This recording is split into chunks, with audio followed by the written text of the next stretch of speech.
Hey, friends! Welcome to the Swing My Heart podcast. Come join me, your host, Nicole, for some hope-filled conversations about heartfelt entertainment that makes your heart swing. Hey, Hearties, McGarrys, and Hallmarkies. Welcome to the Swing My Heart podcast.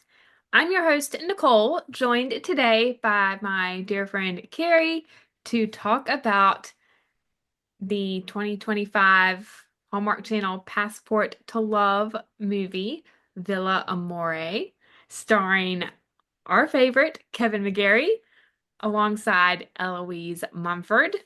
It was written by Nick Hopkins, Tim James, and Betsy Morris, and directed by, I apologize if I mispronounce your name, Claire Niederpool, and shot on location in Italy. Welcome to the podcast, Kerri. I'm excited to have you on. I'm so excited to be back. Thanks for inviting me. And this movie was like perfect for you and I to do together. Yes, I'm so excited. One of the best movies that Hallmark has done in a long time. Mm. I think that is my first impression. So, going to our first segment, what are your first impressions? So, your immediate thoughts right after watching this movie. Oh, my immediate thoughts was just this was awesome. Like my, my husband asked me, like, so how was the movie? And I was like, oh, it was great. And he was like, was it typical Hallmark? I was like, yeah. I was like, there were a few scenes that, like I was finishing their sentences before they could, like because you know what they're about to say. I was like, but it was incredible. It was Yeah, such a perfect role for Kevin. I think so too. And my other first impressions, I loved all the relationships we saw in this movie, whether it was familial, romantic, friendships with Liara Mia. and Mia, and the familial relationships, especially with Leo and his Nona. That was a really sweet dynamic. Oh yeah. Loved them. And also maybe somewhat enemies, Leo's Nona and the real estate guy. I thought you knew why I was mad at you. Like nobody can hold a grudge like an Italian. That was a really fun relationship, and I'm glad that they worked things out in the end. Oh yeah. Also, of course, love the romantic relationship with Leo and Liara, and the cinematography was just amazing. It was Claire beautiful, did a great job with directing. beautifully done. Was there anything that stood out about this movie compared to maybe other Hallmark movies you've seen? Yes, actually. And this is maybe something other people would notice, but maybe something that's a little odd to other people to notice was that it actually kind of took its time in the sense of in most Hallmark movies, them meeting to falling in love happens within like a week, maybe 2 weeks time. Normally it's within just like a couple of days. Yeah. And this one we had pretty much 90 days, like 80 something days for although the time, would jump, like Mhm. we had like 20 days that we didn't see anything whatever. Although the time would jump.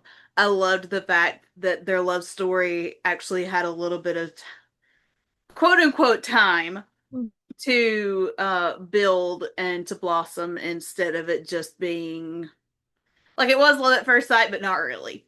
Does that make sense? Yes, it does. I agree. Yeah. That was what stood out to me too. And of course, the depth that we got in this movie, which we'll talk about a little bit more later. But Mhm. such an amazing movie for 2025. Absolutely. So, moving on, some new segments for my podcast movie reviews, starting with highs, lows, and plot holes, where we break down the strengths and weaknesses and what worked and what didn't. What were some of the highs for you for Villa Amore. Definitely like something that I loved in it, and this is again, I feel like I noticed weird things, but I loved the donkey. Honestly, like uh was it Bocce? Was that Buffy. Bocce? Okay, making sure I was pronouncing that correctly. That I loved how like there was just that subtle comedy Mm-hmm. because of having Bocce there. Yeah. Um, I loved that we saw Kevin in a role of a man that dealt with anxiety attacks or Yeah. panic attacks without it being because like at first I thought it was like PTSD, like maybe he had been in the army before or whatever. And then as it went on and that didn't happen, I'm like, oh wow. But Mm-hmm. that's not something that you see portrayed that much as just a man that dealt with anxiety instead of it being like PTSD or something. So I very much applaud them for that as someone who has dealt with anxiety attacks and panic attacks and stuff. I very much applaud them for um for addressing that. I think mental health is something that people don't talk enough about or that people can actually kind of feel a little bit maybe embarrassed or ashamed or what, especially men. Mm-hmm. So I greatly applaud them for that one as well. Um, I loved when Liara sent her mom the picture of her and Leo. She's like, "Oh, now I know why you stayed." Yes. I'm like, that is such a mom. Yes. Yep. And then of course, her one of the scenes that my husband cracked up at last night was when the men did the shower Mm-hmm. Yeah. her and like she hugs the two craftsmen and then she hugs Leo and then the craftsmen hug each other. It's like he just started busting out laughing watching it.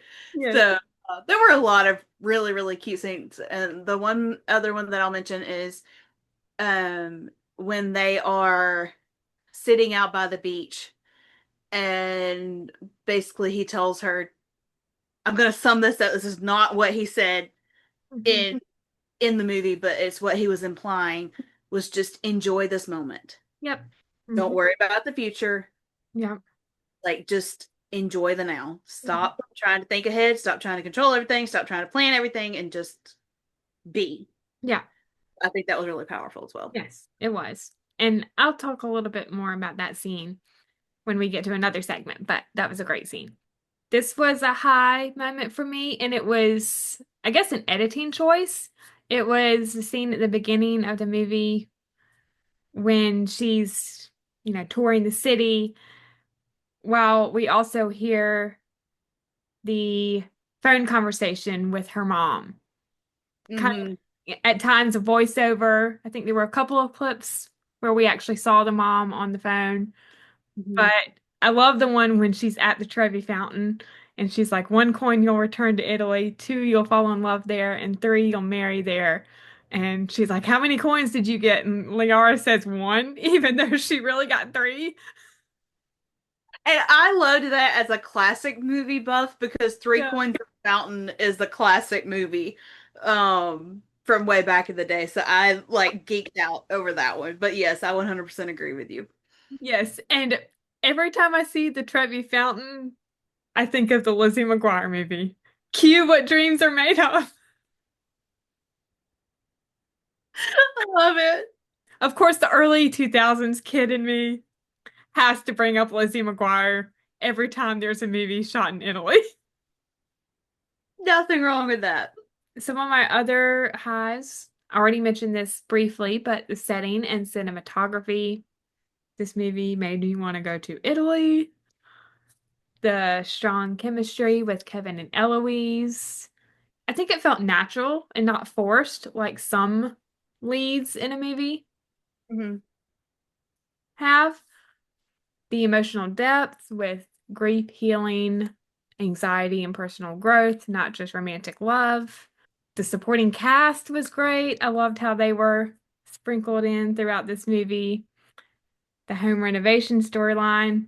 Of course, Fixer Upper is one of my favorite shows, so loved the aspect of, renovating a home or a villa. That was all of my highs. Do you have any lows for this movie? Honestly, only one. Okay. And again, I feel like I noticed the weird things. So honestly, the only low truly that I had was who they cast as Kyle. Not because of the chemistry, Yeah. but because, and I didn't notice it so much at the beginning, is at the end, Mhm. he looks like 15 years younger than her. Yeah, I agree. And I'm just like, okay, like you really could have done a little bit better job making him not almost look young enough to be her son. Yeah.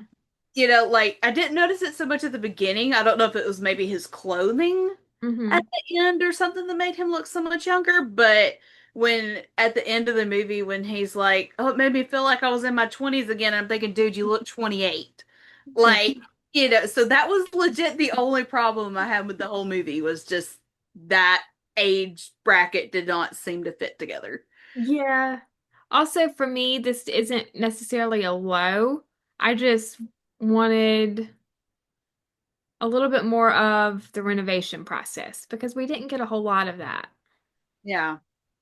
But it didn't take away from the movie.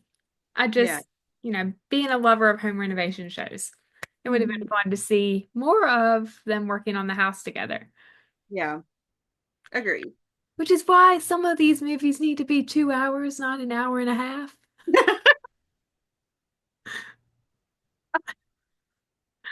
Many times have you and Morgan and I said we just need to start our own film company? Because, like, Make a 2 hour movie, not an hour and a half movie, exactly.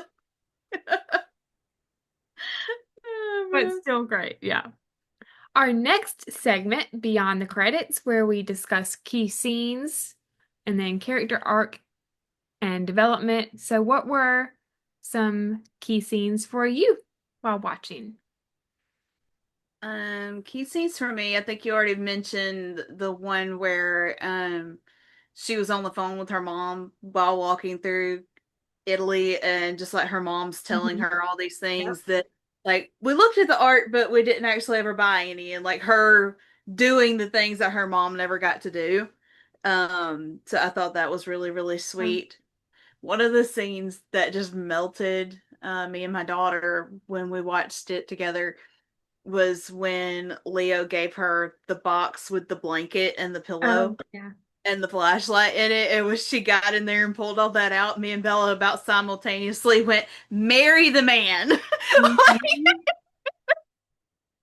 And then, of course, when she just like accidentally blurts out that she loves him, it was Yep. like sweet, sweet little theme. There were so many Mhm. really, really good ones. Yeah. Um, I do kind of wish we had gotten a scene with Leo's dad. Yeah. I do kind of wish we had gotten to see that, but I don't think it like took away from the movie necessarily that we Yeah. did. But Yes. that's just like you just said, make these 2 hour movies, not hour and a half. So, that would have been a little more to the story, but there's so many good ones in this one. Yes. So key scenes for me, scenes that move the story forward, the breakup at the beginning, which sets the premise of the whole movie because, she gets dumped by Kyle just before their wedding and Italian honeymoon. Also, who does that? Apparently a bunch of people in the Hallmark universe. Cough, cough, Holly, even though they were married, signed sealed is what I'm referring to. She just up and leaves him at the Postal Museum. Why of all places would you ruin like his favorite people? Oh, Kyle, don't be a Holly. Exactly. Which this breakup propels her to take the trip alone and leads to the subsequent events in the story. And then the impulsive purchase of the villa in the town where her parents met, and they loved that villa. Her dad wanted to buy it, but of course, he didn't get a chance before he died. She buys it without fully understanding the renovation clause. Get a translator, Liara. Read the fine print. Print. Don't just take their word for it. Because, of course, we know after that scene when she signs the contract that the whole thing was in Italian. Mhm. And I mean, she asked some really good questions. Yeah, she did. Yeah. When she was signing that Yeah. contract, she asked good questions. Just Yep. apparently not all of them that she should have asked. Yeah. So building connection in Capenna, that was another key plot throughout this movie. So, making friends with the locals, such as Mia and the post office owner, Teresa, who was initially not very friendly. I thought that they developed that Mhm. friendship nicely, but then she came around, which I'm glad that she came around. Oh yeah. One of the top key scenes in this movie, and it's also one of the best moments in this movie.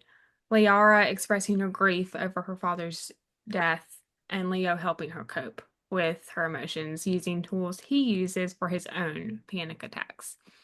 Mhm. As someone who has gone through the loss of a parent, I can relate to those moments where it's like, there's nothing they could do. You would not want them to have to go through what the health problems they were going through before that. Like it's not any of that. It's like you just, I just want my dad. I just want my mom, whatever. And so those moments are very real.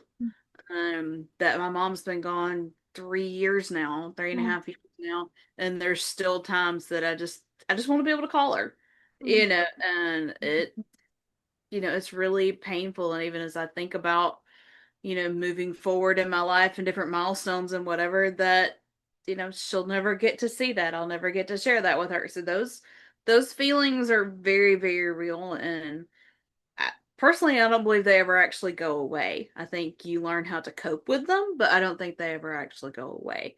But I greatly appreciated that they touched on that in this one as well. I did too. It was done very beautifully. One of the key scenes with Bachi was when the potential hotel buyer expressed the need to 86 the donkey, and Liara was like totally against it, which I loved. That highlights her growing attachment to the villa and its quirky inhabitants. Oh yeah, exactly. Well, and that was one thing I loved when Kyle came back Yeah. and he's like, I do have a serious question though. Like, why is there a donkey following us? Yes. That's a friend of yours? Like, Yes. Oh my God. Oh. Also saying goodbye to the past. So Kyle, her ex-fiance, shows up, and that provides closure and allows her to firmly reject his efforts to win her back. Also, can we just give a round of applause to Hallmark for not having a misunderstanding and for having Leo stand up to hmm Kyle and stand up for Liara?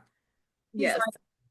the fiance that left her this house, hmm etc., etc. Yes. I loved that they just had him stand up for her, her be like, "Thank you, but I can take care of this myself." And then there's no she's got to hunt him down and explain everything and whatever. It's just she comes back and he's like, "Is he gone?" He's gone. Gone, gone? Gone, gone. Yeah. Like that's it. That was all the conversation that needed to happen and I loved it. Yes, me too. I loved that little brief moment after Kyle leaves with Yeah. them when they talk about him being gone, gone. Oh yeah, exactly. Such a sweet little moment. And then the romantic conclusion where Leo expresses his love for Liara, the villa, and the elements of their shared life in Capenna, solidifying their connection and happily ever after. Yes. I loved the character development for both Leo and Liara. I thought it was great. Hmm. Oh yeah. Did you have any thoughts on that you wanted to share? I loved again that we had a little bit of time for their relationship to bud and bloom instead of it just being a weekend and then they're spending the rest of their lives together. Mhm. Um, I loved that we got to see that little slow build or whatever. Mhm. Um, but I again love seeing Leo deal with his anxiety and how to deal with his dad, and that you can kind of see his confidence grow and build throughout the whole thing, that he didn't let the fact that she was leaving stop him. Mhm. That he just decided that, with or without her, basically he was going to be okay. Yeah. um and then I love that we get to see Liara grow as a person and get Mhm. out of her comfort zone Yeah. and be spontaneous, Yes. and that we get to see her find herself and not just um okay, when they're buying the tile and she says, I have a life and a job back in Chicago, and he just kind of gives her a look and she says, okay, I have a job in Chicago, but that she's learning that what she was not who she wanted to be. And I love that we're seeing that self-discovery in her. And then of course at the end of it, that basically she tells him, I'm keeping the villa, not taking the offer, and that, whether or not she got her citizenship, that she was going to be there, whether or not she had to wait 90 days to come back, or, just stay here as it is. And that he told her that he would be there counting down the days. I thought that was such a sweet moment between the two of them. Yeah. And of course, the whole community like chasing after her because Yeah. at this point she's a beloved member of the community. So Yeah. So for me, I loved how Leo starts off as practical and cautious, gradually allowing vulnerability and openness to shine through, in his character. And he evolves into a fully supportive, loving partner who stands by Liara's side in every sense. So his character arc was great. And Liara, you already talked about it, but initially she was very career focused, from buying the villa and everything she went through in this movie. Her journey culminates in self discovery, leading her to realize her heart and future belong in Italy with Leo and the community she has grown to love. I loved their shared journey as well. So they were both at an emotional crossroads when they met, and their development as individuals is intertwined with the growth of their relationship and their shared experience of creating a beautiful home and life in Italy. And two more things before we move on to our next segment. I also love how the relationship develops naturally and matures over time, which is different from a lot of the typical romances we see on Hallmark. And it's really sweet how they inspire each other to confront their doubts and embrace new possibilities. yes. The writing in this movie was just fantastic. Hmm. So, going to our next segment, which is the scene stealer, which is highlighting the best scenes, best performance, and maybe a quote from the movie that stood out. What were some moments for you that you really enjoyed, maybe that you haven't mentioned or that you want to talk about in depth? Three scenes are sticking out in my head, and we've already kind of touched on all of them. But when he finds her after she had fallen off the ladder, and that whole scene right there, and their conversation, and him helping her, calm down, and then taking her to his house so she can take a shower and, whatever, just the care there, that he didn't hesitate, that he just like, and even that he didn't try to calm her down right where she was, that he like picked her up, got her in the truck, and then, like that he kind of got her in a different position before he started trying to calm her down instead of just leaving her there in her meltdown and stuff. Um, I thought that was a very, very beautiful scene. And then, of course, when he brings her home and the electricity's on, and she's just like so overwhelmed. And the moment that she tells him that she loves him and whatever, and he's like, "What about Kyle?" And she's like, "I don't really want to talk about Kyle right now." But the fact that he did not kiss her right there, it was so cute and so sweet to me, but partially because early in dating my husband, like before he ever kissed me, we were texting one night and he was like, "So are we just like not gonna talk about how badly you wanted me to kiss you the other night?" And I'm like, "Yeah, no, we're not gonna talk about it." Like, so, but like he knew I had never kissed anyone before, and he knew that was a really big step for me, and he didn't want to take advantage of the fact that I was all, ooey gooey in love and, whatever. Like he was taking his time and making sure I took my time before he made that move. And so I guess it just kind of like took me back to that spot personally. But then the one that we haven't really talked that much about is the one by the lake. Um, where he finally does kiss her and they're talking and she's like, "I've got to go back." Like her practical side is trying to take over.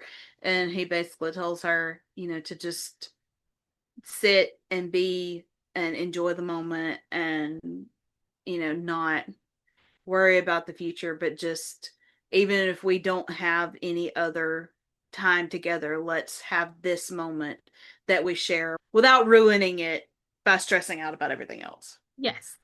And I wrote it down, the sweetness of doing nothing. Yes. Mm-hmm. Such a great quote. I think my favorite in the movie.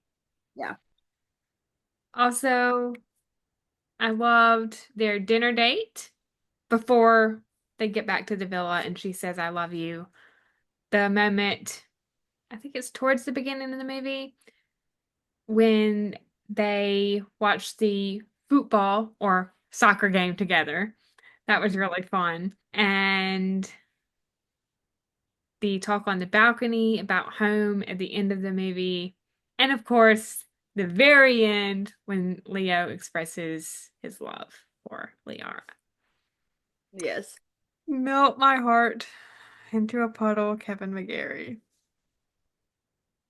I think we all kind of agreed that Kevin is like one of Hallmark's best kissers as well. So, I mean, we're just going to go and put that out there. So, you know. Yep. Uh, Oh my gosh. No, when I first watched this movie, I felt so bad because I was fangirling over Kevin so much that I couldn't even remember the name of the girl who played opposite him. Because I was like just fangirling over Kevin.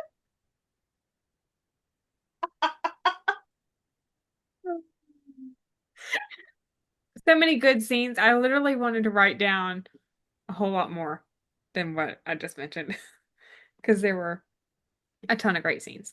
Going to our next segment, Behind the Frame, which is where we dive into themes, symbolism, and or the message of the movie. What were some themes, symbolism, and messages you got out of this movie? Recovery, Yes. hope, Mm-hmm. that it's never too late to make a dream come true. Yes. Very true.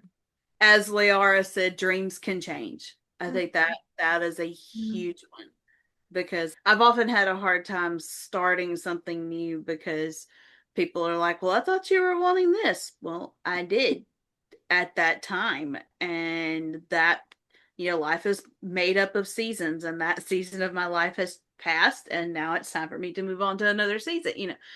So I think the thing of that it's never too late to make a dream come true or to change your dreams doesn't mean you've been on a wrong path this whole time. It just, it means that that path has brought you to this next fork in the road, and now it's time to decide which direction you're going to take. So I think those are powerful themes in the movie. Yeah. So for me, some of the themes, finding home, self-discovery, and pursuing dreams, which you just mentioned, healing and renewal, finding love, and then escape and new beginnings. And the symbols, I think, in this movie were the villa. So Liara impulsively buying the villa symbolizes the need for a healing and rebuilding in her life after her broken engagement. And as she renovates the villa, she also begins to mend her own broken heart and rebuild her future. Italy and the village. It represents a place of possibility and a chance for a fresh start. It's what encourages Liara to step out of her comfort zone and embrace new experiences. And then Bocce the donkey. So it serves as a symbol of companionship and unconditional acceptance. His presence highlights Liara's growing connection to her home and her embrace of the local way of life. And messages embracing spontaneity and taking chances, finding hope and happiness after heartbreak, following your heart and pursuing your dreams, and love and happiness can be found anywhere. Agreed. I love when a movie has a great message like this movie has, or multiple messages. Mhm. Those are some of my favorites. Before we move on, was there any maybe choices the writer or director made that stood out to you in the writing or in the filming? Like any camera shots that stood out? I think the main one, honestly, is the one that you mentioned earlier of the voiceover, like the Oh, conversation with her editing. mom. Yeah. I thought that was really, really cool. Um, Also, I loved the fact that was she like sees the €1 home and like villas, and she sees that one and she calls her mom, and like her mom doesn't know how to turn the camera around. I was like, yes. that's so realistic. Yep. I was literally in town yesterday or the day before. I think it was the day before yesterday, and saw like an older lady on the phone holding it backwards to whatever she was trying to tell somebody about Yeah. because she doesn't know how to turn the camera around. So Yeah. that was very, very realistic, and I thought it was adorable. But I think the whole her touring around Italy and like the Trevi Fountain and the callback to the three coins in the fountain Yep. and all the things like that, I thought were very, very, very well done. Yes, there were some beautiful camera shots in this movie from Mhm. Claire. And writing, I thought that the three writers, Nick, Tim, and Betsy, did a great job. I'm not as familiar with Nick and Tim's other work, but I know Betsy has written a couple of other Hallmark movies, and another one in particular, To All a Good Night. That one, like this movie, had moments of, emotional depth and comedy. Yeah. And I thought that she did a great job with that alongside Nick and Tim. There were Mhm. some moments of comedy and some more emotional moments. And I thought that they did a great job balancing it all. Yeah. So, going to our next segment, which is Real Facts, talking about the movie's production or fun facts. I don't know if there's any fun facts necessarily about the movie itself. If there are any Hardys, McGarry's, and Hallmarkies, let us know in the comments. We would love to know any fun facts about this movie. And I don't know if this counts, but there were some parallels with When Calls the Heart in this movie, just with Leo and Liara's relationship, like Leo being so caring of Liara reminded me a lot of how Nathan is with Elizabeth. Yeah. Most definitely. Well, it also the very guarded Yes. and like not letting his guard down with her and whatever until after her admission of love. Of Yes. course, actually, Nathan did say "I love you" first, First. but like if we're looking at the actual progression of their relationship past the triangle, then yeah, I think there are a lot of similarities there, and that Yeah. her safety and well-being. I think that was actually who said that your safety and well-being was all I ever cared about. Was that Nathan or it might have been Jack, I think it was actually. Jack. I think it was Jack, but that's Yeah. but still one calls the heart quote. Yes. That's something that you see with Leo that he's putting her her first and making sure that she's taken care of, and making sure that he provides for her needs and stuff instead of just leaving her to fend for herself. Yes, very true. So that's all I have for real facts. Going to fan feedback, where listener comments are shared about the film. So I got a couple last night that I wanted to share from Instagram. So the first one is from my friend Kat, and she is the Cat Chat podcast on Instagram and YouTube. And her personal Instagram is run_cat_run. She says, "Holy Kevin McGarry with that kick of the gate. Swoon fest." Amen, cat. Absolutely. That was very, very um Yeah. impressive. Yes. Loved that moment. That was great. Oh yeah. Hallmark of my heart on Instagram. So this is Jennifer. She says that she loved the depth and character and relationship development. And we talked a lot about that earlier in this review. And I thought that was great too. So agree, Jennifer. And Sharon Louise, 419 on Instagram. The best Hallmark movie of the year, maybe ever. 5 stars. And the last one comes from Mackie Unson. I apologize if I mispronounced your name, but she says, "I really enjoy Hallmark destination movies, and Villa Amore was such a special one. Eloise and Kevin were a perfect match, and the scenery was beautiful." Agreed. Agreed 100%. So thank you to all of you who submitted your thoughts for this segment, and we agree with everything you said. 100. 100%. And our last segment is Final Frame. So, what are your final thoughts on this movie? Watch or skip, and then a rating on a scale of 1 to 5. 100% watch. You said rating from 1 to 5.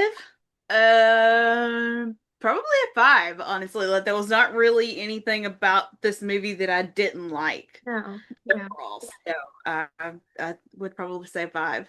Yes, I gave it 5 stars too. And just my closing thoughts.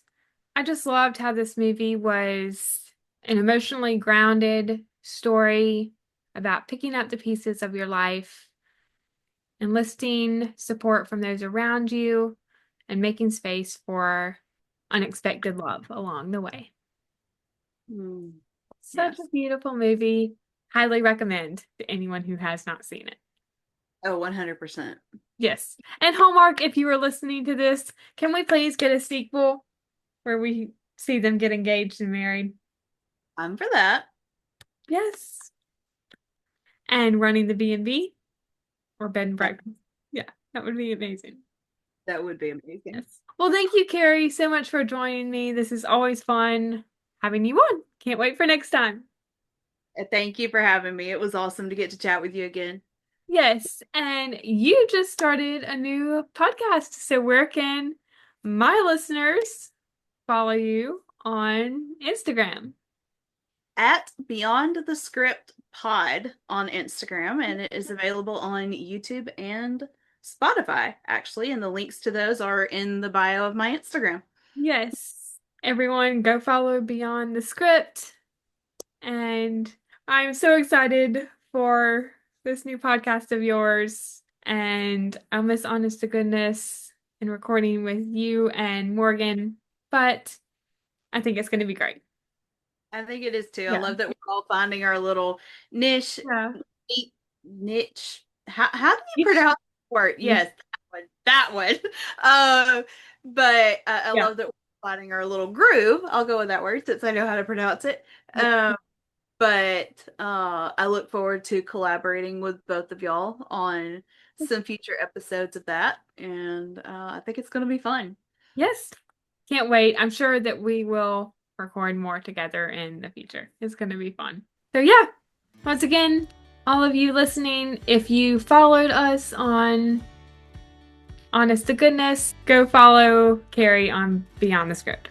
It's going to be a great podcast. Thank you. Of course. All right, McGarry's, Hardee's, and Hallmarkies. I think that wraps up our review of Villa Amore. If you enjoyed this episode and are watching on YouTube, you can like this video and share your thoughts about the movie in the comments. If you are listening on Spotify, make sure to rate and review, as your feedback is always greatly appreciated. If you want to stay up to date on all of my episodes, you can subscribe to this channel on YouTube or follow along on Spotify, and make sure to turn on the bell so you are alerted when those new episodes come. You can also find the podcast on Facebook and Instagram at Swing My Heart Podcast and Twitter at Swing My Heart Pod. And be sure to check out my podcast merch store on TeePublic. I will link that in the description of this video. Thank you so much for listening. We hope you have a wonderful day or night wherever you are in the world, and we will see you next time. Love y'all. Bye.